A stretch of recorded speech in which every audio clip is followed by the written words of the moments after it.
Hello guys, bienvenue sur ma chaîne YouTube, j'espère que vous allez bien.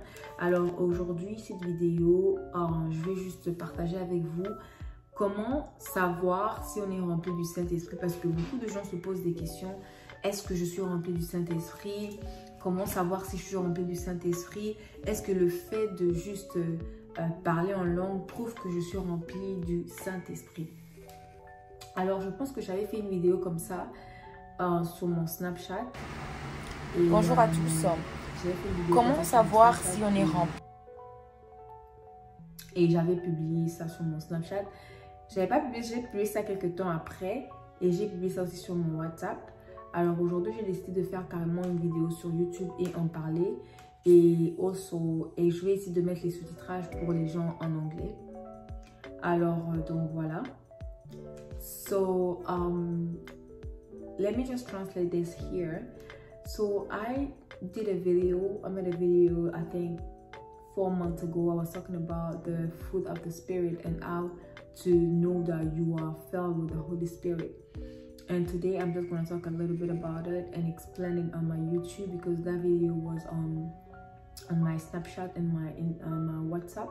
But today I decided to do it on YouTube. So stay tuned. I'm going to speak in French and I'm going to put some subtitles so that you guys can understand. And yeah, let's jump into the video. But before that, please, if you haven't subscribed to my YouTube, just click on the subscribe button and click on the bell button so that you guys can be updated on my new videos. So the video gonna start in 1, 2, 3, 4. Let's go. Jesus is the new wave. Still drop. Lord, I give you all the glory. Alors, beaucoup de gens se posent des questions.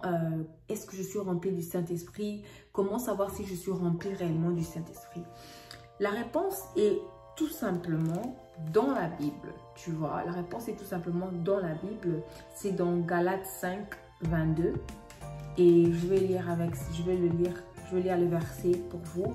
Et le verset dit: mais le fruit de l'esprit, c'est l'amour, la joie, la paix, la patience, la bonté, la bénignité, la fidélité, la douceur, la tempérance. Donc, si tu n'as pas toutes ces choses, tu ne peux pas savoir si tu es réellement rempli du Saint-Esprit, parce que quand tu es rempli du Saint-Esprit, tu as les fruits du Saint-Esprit.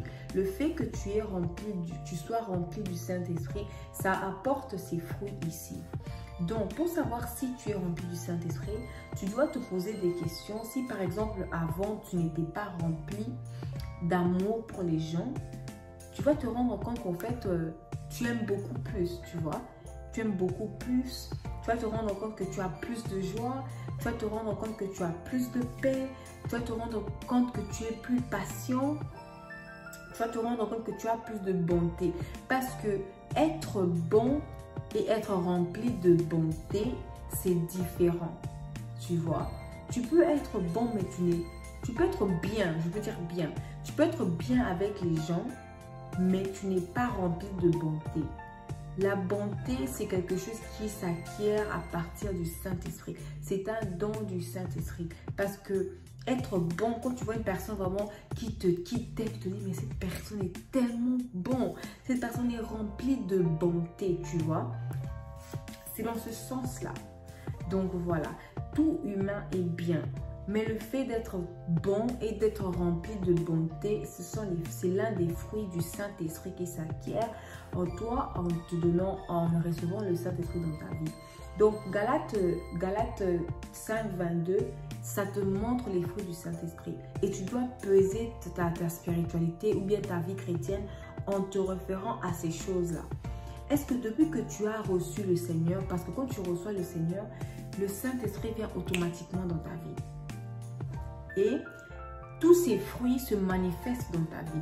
Et si ça fait des années que tu es chrétien et que tu n'es pas rempli d'amour, tu n'es pas rempli de paix, tu n'es pas rempli de patience, de bonté, de bénignité, la fidélité. Beaucoup de gens manquent de fidélité. Tu n'es pas encore marié avec une personne, vous êtes juste dans des moments d'observation, mais tu es déjà infidèle. Et pourtant, tu parles en langue. Tu comprends ce que je dis? Donc, il y a un problème. Il y a vraiment un problème. Tu dois te poser des questions. Comment ça se fait que tu n'arrives pas à être fidèle à cet homme ou que tu comptes épouser? Ou comment tu n'arrives pas à être fidèle à cette fille que tu comptes épouser? Parce que le problème chez l'être humain, c'est quoi? Déjà, le fait de... Ici, la Bible dit que la fidélité est un don du Saint-Esprit.